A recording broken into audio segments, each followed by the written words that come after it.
Have you ever noticed how some people don't yell when they're hurt? They just go quiet?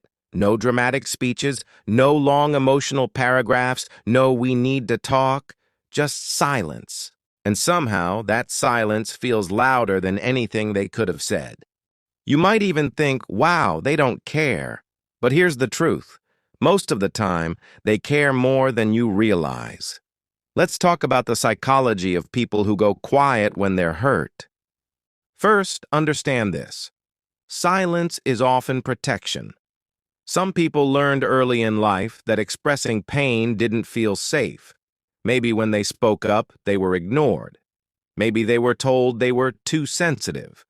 So instead of arguing, instead of explaining, instead of breaking down, they shut down. It's not that they don't feel, it's that they feel deeply.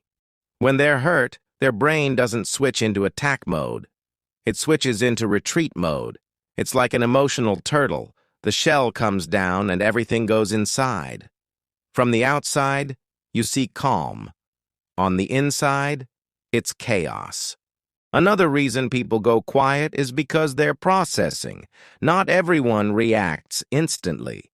Some people need time to make sense of what happened, while others are firing off texts like, "We need to talk right now." The quiet person is sitting there thinking, "Why did that hurt so much? What does this mean? What?" And here's something interesting. Quiet doesn't always mean weak. Sometimes it means self-control. They know that if they speak in the heat of the moment, they might say something they regret. So they choose silence over damage. Now, let's add a little humor here. You know that moment when someone says, "It's fine," and then becomes mysteriously quiet. That silence isn't peace. That's emotional buffering. Their brain is loading 47 thoughts at once, trying to decide which one is safe to say out loud.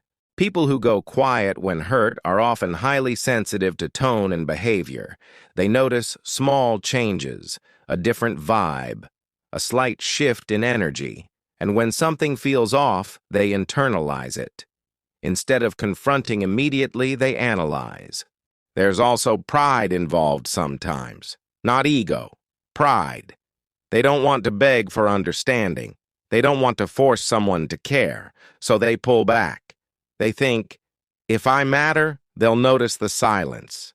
And here's the part most people misunderstand. Silence doesn't mean the pain is small. It often means it's overwhelming. When emotions feel too big, words feel too small. So they say nothing. Psychologically, this can also be a form of emotional self-regulation. Instead of escalating conflict, they pause. They create distance. They give themselves time to cool down. In a strange way, their silence is their way of keeping the relationship from exploding. But there's a downside, too. When hurt turns into long-term silence, resentment can build. Unspoken feelings don't disappear. They just sit quietly in the background, growing heavier. That's why understanding this behavior matters.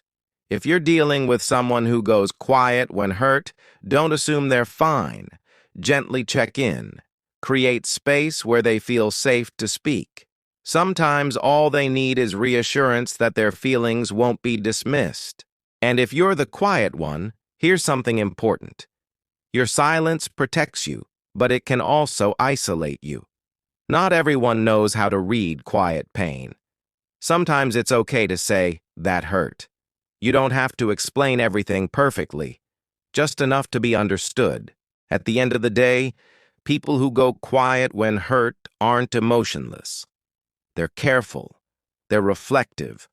They're protecting their heart in the only way they know how. So the next time someone goes silent, don't just hear the quiet. Ask yourself what it might be hiding, because sometimes the loudest pain makes the least noise.